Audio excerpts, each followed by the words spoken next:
Welcome to my mini lecture series. Now we're going to be covering the technology space. In this particular segment, we're going to talk about an industry overview of the technology space and break it down into different subsectors, both globally and regionally. And then we're going to talk about market dynamics and things to look out for if you want to consider a career in tech. I hope you enjoy. If you do, feel free to like and subscribe. Check out more content that I've posted, as well as my website. Go to marketguru.com for professional sales courses. Thanks so much, and bye for now. So we'll go now to providing an industry overview of the global information technology industry, around $5.2 trillion in revenue every year with a compound annual growth rate, a CAGR of 3.5%. You can see a distribution by geography. About a third of that is in the United States. So, being in America is a great place to be. For this field. Europe also has a sizable portion, as does Asia. And if we dive a little deeper, we can see some more granular specifics. So in the US, around 34%, or North America, sorry.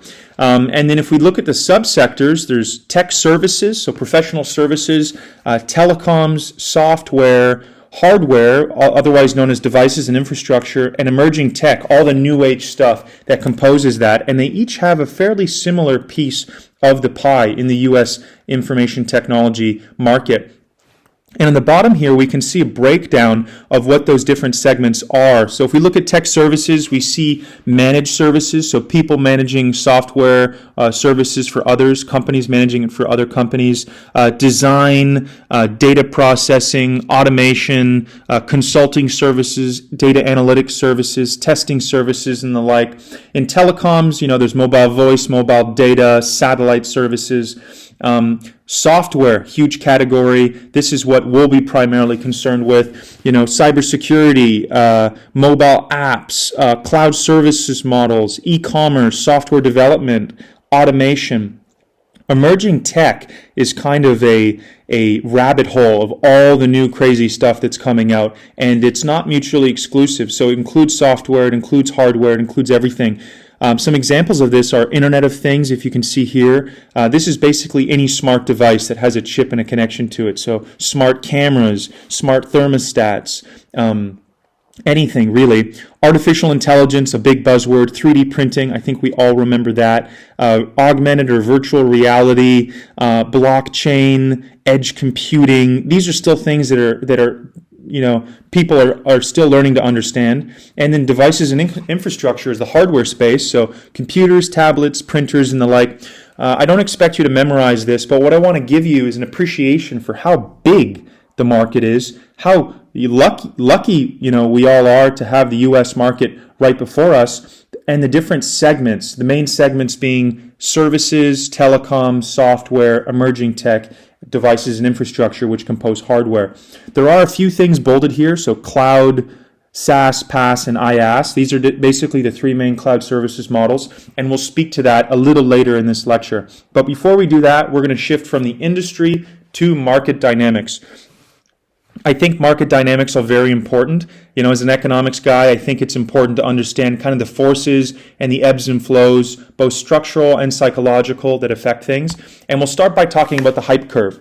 The hype curve is developed by Gartner. They're a billion-dollar research firm, consultancy that basically assesses all the technology trends, and it looks at what they call the expectations over time. So we have a graph here, expectations on the y-axis, time on the x-axis, and basically as new inventions, new technologies come to the market, they follow a path which is called the hype curve. So an innovation occurs, people get super excited, then they kind of get depressed over it, and then they realize it's not so bad. So in this particular example, we can use 3D printing. Initially, 3D printing came out. It was an innovation. There was a peak of inflated expectations where everyone said, oh, it's going to change the world in the next 2 years, and everyone's going to be 3D printing at home. And then people were like, oh, well, I haven't really seen the real impact of 3D printing on the consumer market. None of my friends have 3D printers. Maybe it was, all a fad and it's not very useful after all. But then over time, we realize, hey, 3D printing is productive. It is having an impact. And we kind of come back to a state of normality or balance. The second is the technology adoption curve. I want to make the point that, it isn't uniform across the market. There is a distribution as far as adoption rates are concerned. And so on the y-axis, we have market share. On the x-axis, we have time. The blue line is the percentile distribution of adoption within the market. And there's different groups of people, consumers and businesses that hop on. And at the beginning, there'll be innovators. There'll be a couple percent of the population that says, I need to have that next new gadget. And followed by them are early adopters and so forth. If we use electric cars and Tesla as an example, when it first came out, there were those few people who had to have it and they bought it right away, regardless of its merits. Then there was a percentage of the population who said, you know what, I've always wanted to move away from a combustion engine. I'm going to get an electric car, even if it's overpriced and I don't know if it's proven. Then there's an early majority, the pragmatists, who said, okay, it's been out for a couple of years, prices have reduced, it's probably good for the environment that we get an electric vehicle. So that's the first big chunk of the middle class. The second chunk of the middle class says, okay, well, my car was still, had a few years on it. And now that I've seen that batteries are safe and there's enough power stations, I'll go ahead and get one as well. Prices have moved down, so it's affordable. And then there's the laggards, the skeptics who are like, I'm not ever getting an electric car. I like my truck, that kind of thing. And they'll be the last ones to get an electric vehicle. They probably won't do it until they're forced to, or basically there aren't any combustion cars left on the market. And then lastly, time to reach mass adoption, super important. So basically defined as time for a technology to reach a quarter of the population.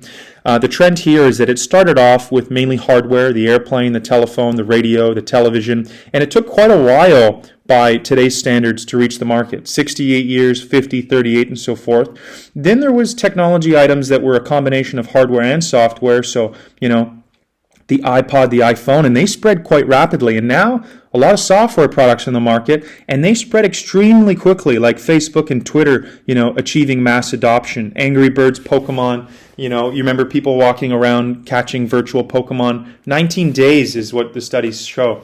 And so things are moving very quickly with software. And one of the reasons for that, or a number of reasons, is virality and network effects. So virality, as we're all aware, we've seen the YouTube video go live and then all of a sudden it has a billion views, like Gangnam Style, if you know that one. Well, virality is the tendency of an image, video, or piece of information, could be a product, to be circulated rapidly and widely from one internet user to the other. It just spreads exponentially as people catch on to it. I think a big thing right now is ChatGPT. I'll refer to this a number of times in this course, kind of a monumental change in the artificial intelligence market. Another market effect is the Red Queen effect, so the increased pressure to adapt faster just to survive, and it's driven by an increase in the evolutionary pace of rival technology solutions. So basically, in the technology market, it's so competitive. The big players have so much money and they're investing in so much R&D. There's always new players entering the market, and so just to survive and stay where you are, you have to adapt faster and faster, and that's very characteristic, and you'll see that in software sales especially. And then lastly, network effects, defined as the value that a user derives from a good or service increases as usage or adoption of that good or service increases by is increased by other users. So think of Facebook or LinkedIn or YouTube. The more and more people that have it, the more attractive it is for you to have it. Because on YouTube, more people, more videos, and more access to diverse content. On Facebook, more users, more access to a network, and more potential friends, and LinkedIn as well. Same idea. And this goes for many different product and service categories, not just social networking.